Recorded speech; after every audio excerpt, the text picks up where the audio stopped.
Hello and welcome to part 2 of our uplifting storytelling queue. If this is your sort of thing, don't forget there is a playlist with loads more of these somewhere over yonder, and like and subscribe is always appreciated.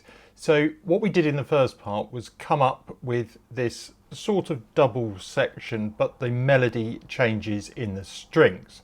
Now we're already up to 30 seconds. How do I know that? Well, at the top under the view menu in Logic, I've got the secondary ruler turned on. That means you get time stamps at the top. If I copied this out another 2 times, we would be up to 1 minute 30 easily, which is sort of between 1 minute 30 and 2 minutes is our aim. But I don't think that's necessarily going to limit us, because we could just use half of this section as a part of a build. At the moment, the first thing I'm going to do is actually stick an ending onto this section. So what I'll do is I'll copy it out to where I think the end's going to be, and then I'm going to put a tutti ending. So, dum, and we're just going to end on the main chord. Okay, see you when I've done that. Okay, so I have a bit of an ending now that seems to work okay. There's a couple of ways to extend. If you've got more percussive notes, then just adding an extra section with those notes in is okay. If they're more longs, legatos, things like that on strings or horns, you probably want to extend the bar first and then pull the notes in, especially if they're following on. I haven't used the percussion or the bass guitar in that particular ending part, so we've now got this as an ending.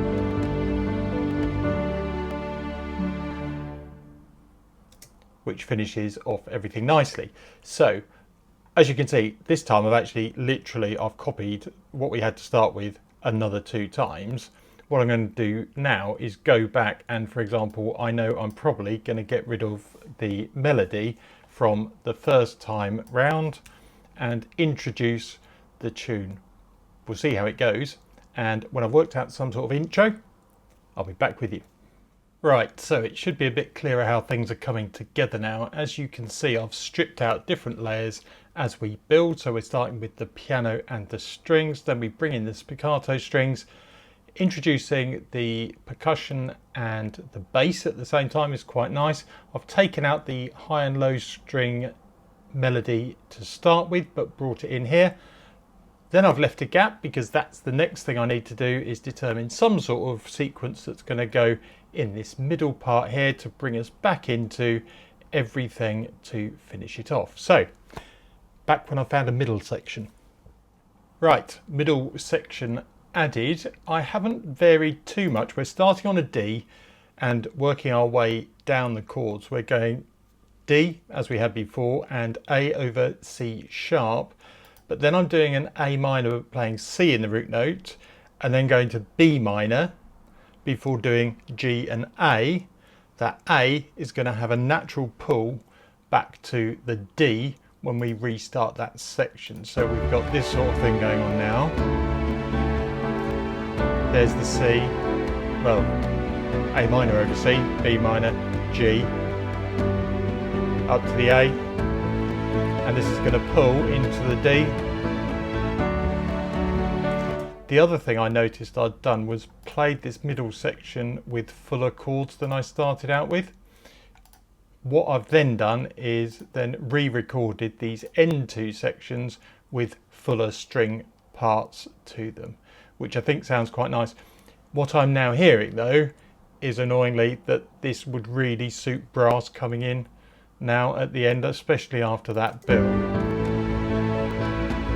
Have them coming in here, and then really take on what is that melody line from the high strings.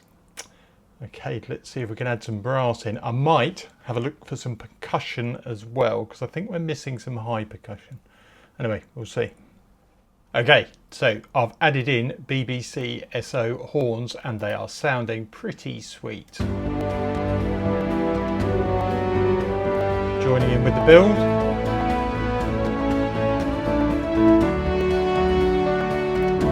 also hear that high damage percussion.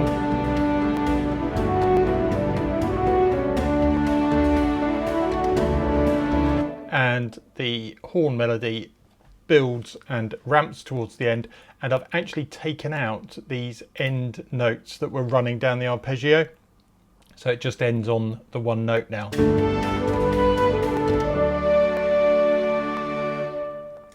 which I think works a lot better in hindsight, but that's the point of trial and error, isn't it?